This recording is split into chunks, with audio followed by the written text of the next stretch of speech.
Depok adalah sebuah kota di Provinsi Jawa Barat, Indonesia, berbatasan langsung dengan selatan Jakarta. Awalnya Depok merupakan sebuah dusun terpencil di tengah hutan belantara dan semak belukar.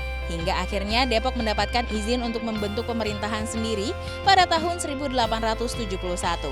Bagaimana peristiwa itu terjadi? Untuk itu asal muasal akan mengajak kalian menjelajah waktu dan cerita. Asal muasalnya, pada tanggal 18 Mei 1696, seorang pejabat tinggi VOC bernama Cornelis Castellane membeli tanah di daerah Depok serta sebagian wilayah Jakarta Selatan, yaitu Ratu Jaya dan Bojonggede. Di zaman itu, Castellane mendatangkan budak dari luar Jawa yang berasal dari Kalimantan, Sulawesi, Timor, dan Maluku. Castellane sangat menentang perbudakan dan mengangkat mereka menjadi penggarap tanah pertaniannya. Para pekerjanya juga dianggap sebagai bagian dari keluarga Castellane. Selain menjadi tuan tanah, Castellane adalah seorang misionaris. Ia menyebarluaskan agama Kristen kepada para pekerjanya lewat sebuah padepokan Kristiani bernama De Eerste Protestante Organisati van Christenen atau yang disingkat dengan nama Depok. Dari sinilah nama kota ini berasal. Cornelis Castellane wafat tanggal 28 Juni 1714 dan kini 28 Juni ditetapkan sebagai Hari Depok. Ia mewariskan tanahnya kepada seluruh pekerjanya dan menjadikan mereka orang merdeka. Para pekerjanya terpecah belah menjadi 12 marga yang menjadi cikal bakal kota Depok. Keturunan marga inilah yang dikenal sebagai kaum Depok Lama atau Belanda Depok. Istilah Belanda Depok diperuntukkan kepada warga eksklusif. Berbeda dengan pendudukan lokal lainnya, mereka bisa berbahasa Belanda, hidup dengan gaya busana dan budaya Eropa, anak-anaknya pun mendapat pendidikan dan bersepatu. Sementara anak-anak penduduk lokal biasa bertelanjang kaki saat ke sekolah. Tahun 1871, pemerintah Belanda mengizinkan Depok membentuk pemerintahan dan presiden sendiri setingkat gemeente atau desa otonom. Gemeente Depok diperintah oleh seorang presiden sebagai badan pemerintah tertinggi dan membentuk kota administratif Depok yang berhasil diresmikan pada tanggal 18 Maret 1982 oleh Menteri Dalam Negeri Haji Amir Mahmud. Sejak tahun 1999, melalui Undang-Undang Nomor 15 Tahun 1999 tentang pembentukan Kota Madya Daerah Tingkat 2 Depok dan Kota Madya Daerah Tingkat 2 Cilegon. Akhirnya Depok meningkatkan statusnya menjadi kota madya atau kota.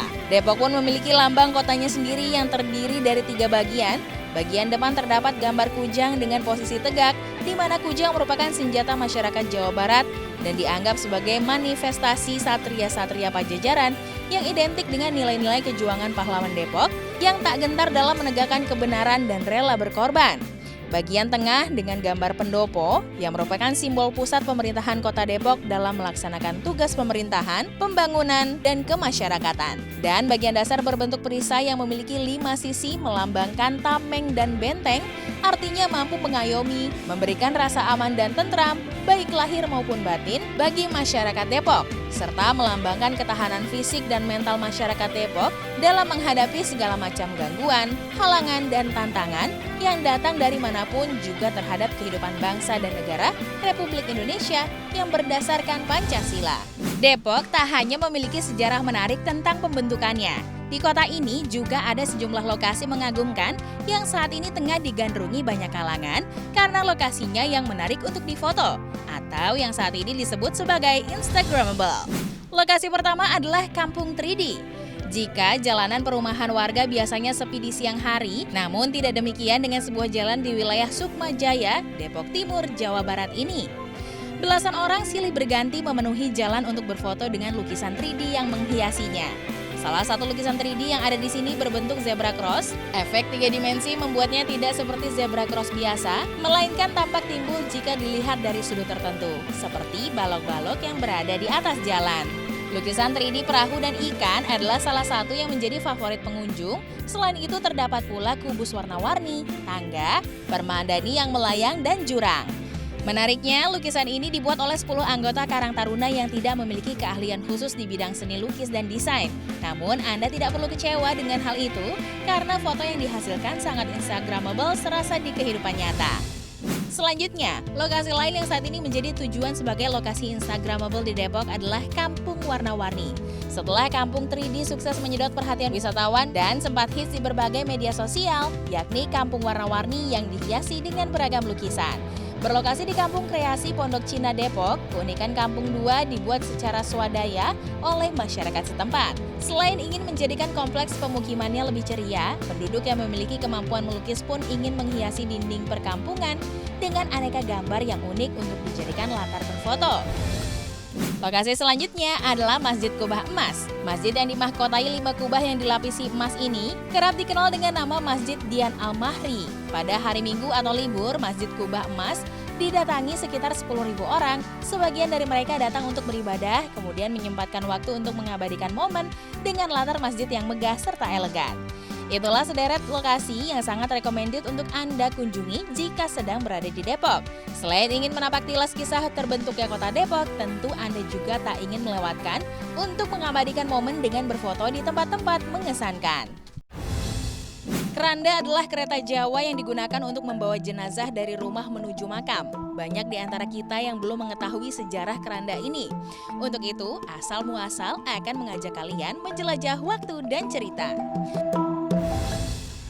Sebelum adanya mobil jenazah, alat transportasi yang digunakan untuk membawa jenazah menuju tempat peristirahatan terakhir adalah keranda.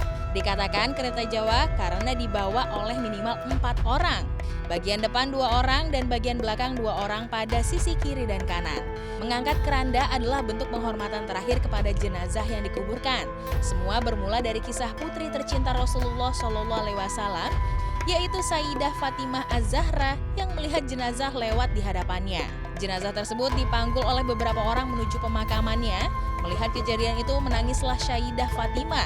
Membayangkan dirinya yang akan diperlakukan seperti itu, ia merasa malu karena mereka akan melihat lekuk-lekuk tubuhnya. Hingga saat Sayyidah Asma binti Humaish mengatakan bahwa dirinya pernah melihat jenazah yang diletakkan di sebuah tempat disebut keranda di daerah asalnya. Keranda berfungsi menutupi pandangan orang-orang terhadap lekuk-lekuk tubuh jenazah tersebut. Tersenyumlah Sayyidah Fatimah mendengar hal itu. Ia mewasiatkan jika dirinya meninggal, letakkanlah jenazahnya itu di atas keranda. Semenjak itu, seluruh umat Islam di dunia menirukan hal yang sama dengan meletakkan jenazah di atas keranda untuk dibawa ke tempat peristirahatan terakhirnya. Adapun keranda dengan bobot sekitar 100 kg dan tertua di Indonesia adalah yang terbuat dari kayu tua. Masih terlihat kokoh hingga saat ini, diperkirakan sudah ada dan digunakan warga sejak zaman kolonial Belanda, yaitu pada tahun 1918 sampai 1929. Keranda itu merupakan keranda pertama yang digunakan warga kampung Jawa jika ada warga yang meninggal. Pada 2005, keranda ini tidak lagi digunakan untuk menggotong jenazah karena sudah ada keranda yang lebih ringan berbahan stainless steel dan populer hingga saat ini. Walaupun berbeda jenis dan bahan yang digunakan untuk membuat keranda, makna yang diberikan pun tetap sama, yaitu mengantarkan kita pulang ke tempat peristirahatan kita yang terakhir. Di sisi lain, berbagai mitos keranda masih kerap berkembang di tengah masyarakat Indonesia. Keranda mayat kerap dianggap sebagai benda yang keramat, sehingga tak boleh diperlakukan sembarangan. Berikut beberapa mitos keranda yang membuat bulu kuduk merinding. Yang pertama, tidur di keranda mayat. Konon, siapa saja yang berani tidur di keranda mayat akan mendapatkan teror hantu yang mengerikan. Bukan hanya lewat mimpi, tapi juga di dunia nyata.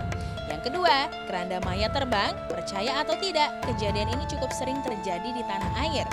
Menurut mitos yang banyak beredar, keranda mayat terbang menjadi tanda akan datangnya kematian. Di mana keranda tersebut berhenti, maka di tempat tersebut akan ada kematian. Yang ketiga, mitos lonceng kematian dari keranda mayat. Konon katanya, bagi siapa saja yang mendengarnya, maka akan ada kematian yang datang padanya, entah itu pada keluarganya atau dirinya sendiri. Yang keempat, mitos memimpikan keranda mayat. Konon katanya akan mengalami banyak kejadian, mulai dari kematian diri sendiri atau orang terdekat, sampai susah jodoh dan lain sebagainya. Itulah asal-muasal dari keranda dan beberapa mitos keranda. Setiap makhluk hidup yang ada di dunia akan mengalami kematian. Hal tersebut mutlak dan tidak bisa dilepaskan dari kehidupan. Namun kematian anggota keluarga tentu menciptakan lubang kesedihan sehingga masyarakat memiliki tradisi tersendiri dalam melakukan prosesi pemakaman. Dan setiap daerah memiliki tradisi tersendiri terkait cara pemakamannya. Hal itu melambangkan budaya dan kehidupan sosial. Di berbagai negara ada banyak ritual yang dilangsungkan dan terbilang unik dalam prosesi pemakaman seperti di Madagaskar. Bagi masyarakat Madagaskar, kematian orang tercinta bukan akhir dari segalanya karena memiliki adat unik mengeluarkan jenazah dari kubur dan melakukan perayaan Famadihana. Ritual berdansa dengan jenazah ini menunjukkan cinta kasih masyarakat yang kehilangan anggota keluarga yang telah bergabung dengan nenek moyang terdahulu. Biasanya perayaan ini rutin dilakukan setiap 7 tahun sekali agar bisa berkumpul dengan keluarga yang meninggal lebih dahulu. Tradisi upacara kematian yang unik ada juga di Ghana. Kalau Anda berkunjung ke Ghana, bisa saja mendapatkan kesempatan menyaksikan ritual pemakaman unik di dunia. Mereka membuat peti mati fantasi atau memiliki bentuk sesuai profesi yang dimiliki orang yang meninggal semasa hidup. Tak heran kalau peti mati fantasi bisa berbentuk kapal, pesawat terbang, dan lain-lain sesuai dengan cita-cita, profesi, keinginan orang yang meninggal. Pemakaman unik di dunia ini menggambarkan cara masyarakat Ghana menunjukkan cinta kasih pada keluarga yang telah pergi. Mereka ingin mengantarkan orang terkasih yang telah meninggal ke alam kubur dengan penuh gaya. Tak hanya itu, penduduk di Ghana juga punya cara unik sebelum menguburkan jenazah, yakni dengan memanggul peti sambil menari. Dan mungkin sebagian dari Anda sudah tahu, dengan dancing pallbearers. Tarian ini menjadi ciri khas bagi masyarakat Ghana dalam mengiringi seseorang yang telah meninggal. Biasanya jumlah penari minimal 6 orang, terkadang dilakukan secara bergantian jika pengangkat peti melebihi jumlah minimal. Pemakaman unik di dunia lain yang wajib Anda ketahui adalah cara mumifikasi para biksu atau biarawan Jepang.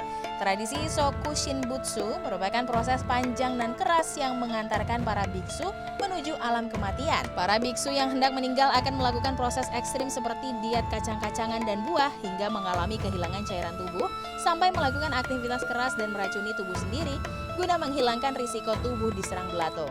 Praktik ini pertama kali dirintis oleh seorang kepala biara bernama Kukai di kompleks kuil Gunung Koya di Wakayama. Kukai adalah pendiri Shingon, sekte Buddha yang merupakan sekte yang muncul dengan ide pencerahan melalui hukuman fisik.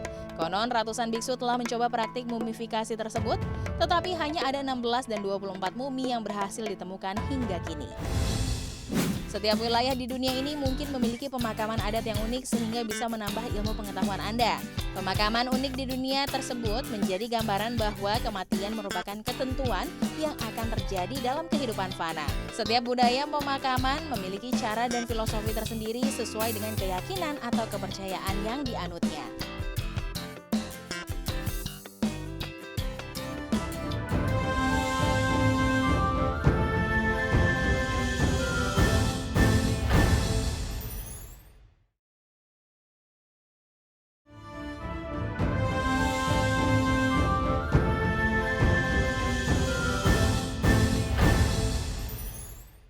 Siapa yang tak mengenal Jakarta? Kota yang merayakan hari jadinya setiap tanggal 22 Juni ini ternyata memiliki sejarah tentang sejumlah nama-nama di wilayahnya. Untuk itu, asal muasal akan mengajak kalian menelusuri sejarah penamaan beberapa daerah terkenal di Jakarta dalam jelajah waktu dan cerita.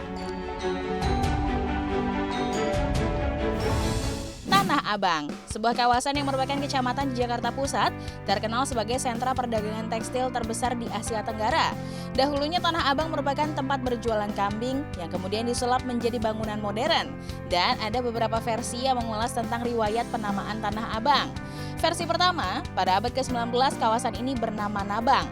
Dan dalam penulisan formal zaman Hindia Belanda, diberi partikel de sehingga menjadi denabang. Nabang sendiri merupakan jenis pohon yang tumbuh di kawasan tersebut. Penduduk sekitar pun menyebut tenabang sebagai plesetan dari denabang. Maka pada tahun 1890, perusahaan jawatan kereta api mencoba meluruskan nama tersebut menjadi Tanah Abang. Versi kedua, adanya penyerangan kota Batavia oleh pasukan Mataram pada tahun 1628. Di mana serangan itu dilancarkan ke arah kota melalui daerah selatan yaitu Tanah Abang. Tempat tersebut digunakan sebagai pangkalan karena kondisinya yang berupa tanah bukit dengan daerah rawa-rawa. Karena tanahnya yang merah dan dalam bahasa Jawa merah artinya abang, maka daerah tersebut disebut Tanah Abang. Versi ketiga, kala itu seorang konglomerat keturunan Tionghoa bernama Hoa Bingham mendapatkan izin dari pemerintah VOC untuk memegang hak kekuasaan hutan di kawasan tersebut.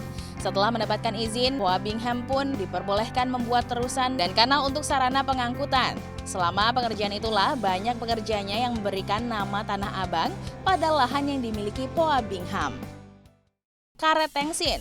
Sebagian orang di Jakarta tentu sudah mengenal wilayah bernama Karet Tengsin, namun siapa yang tahu, kawasan yang kini dipenuhi beton pencakar langit dahulunya dipenuhi pohon karet.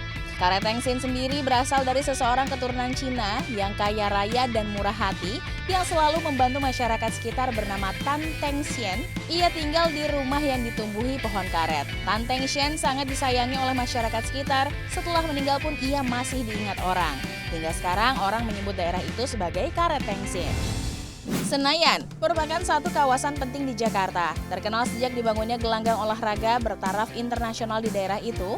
Nama Senayan berasal dari keadaan wilayahnya pada masa lampau, yakni pada peta yang diterbitkan Topographische Bureau Batavia pada 1909. Kawasan Senayan masih ditulis Wangsanajan atau Wangsanayan. Kata Wangsanayan yang artinya tanah milik seseorang bernama Wangsanayan. Wangsanayan merupakan seseorang letnan yang berasal dari Bali yang lahir sekitar tahun 1680.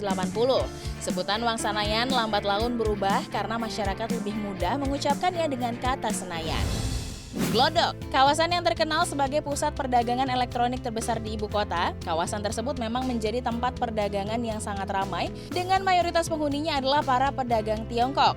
Glodok berasal dari kata grojok yang artinya onomatopi suara kucuran air dari pancuran. Pada zaman penjajahan Belanda terdapat waduk penampungan air dari Kali Ciliwung yang dikucurkan dengan pancuran yang terbuat dari kayu. Mereka mengucapkan kata grojok menjadi glodok sesuai dengan lidah mereka. Pendapat lainnya tentang pemberian nama glodok berasal dari jembatan kali besar di kawasan itu yang diberi nama Jembatan Glodok.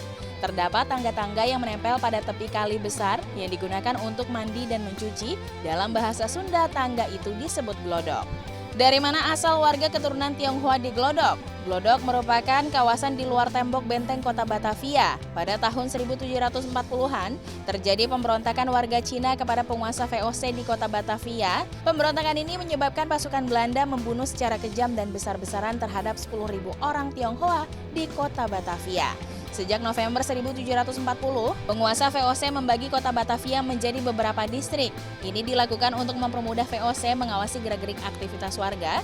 Penguasa VOC menetapkan Glodok sebagai tempat tinggal para warga Tionghoa. Sejak saat itulah, kawasan Glodok berkembang dan dikenal sebagai daerah tempat tinggal warga Tionghoa. Pasar Senen. Bagi warga ibu kota Jakarta, Pasar Senen sudah menjadi tempat terkenal untuk berjual beli. Memasuki usia hampir 3 abad, Pasar Senen masih tetap bertahan meski mengalami perubahan berulang kali. Pasar ini sudah ada sejak zaman kolonial Belanda pada 30 Agustus 1735 yang dibangun oleh arsitektur Justinus Fink. Dinamai Pasar Senen karena dulunya dibuka setiap hari Senin. Namun belakangan pasar ini juga dibuka di hari selain Senin. Awalnya pasar ini didominasi oleh rumah-rumah etnis Tionghoa. Banyak pula bangunan dengan atap genteng runcing menjulang ke atas. Karena itu pasar bersejarah ini disebut Pasir Snis dalam bahasa Belanda. Kepopuleran Pasar Senen semakin meningkat pada masa kepemimpinan Gubernur Ali Sadikin pada tahun 1960 dengan dibangunnya beragam fasilitas, salah satunya gedung parkir melingkar pertama di Jakarta. Namun Pasar Senen semakin meredup sejak kerusuhan tahun 1998, ditambah lagi persaingan yang ketat dengan pasar modern lainnya.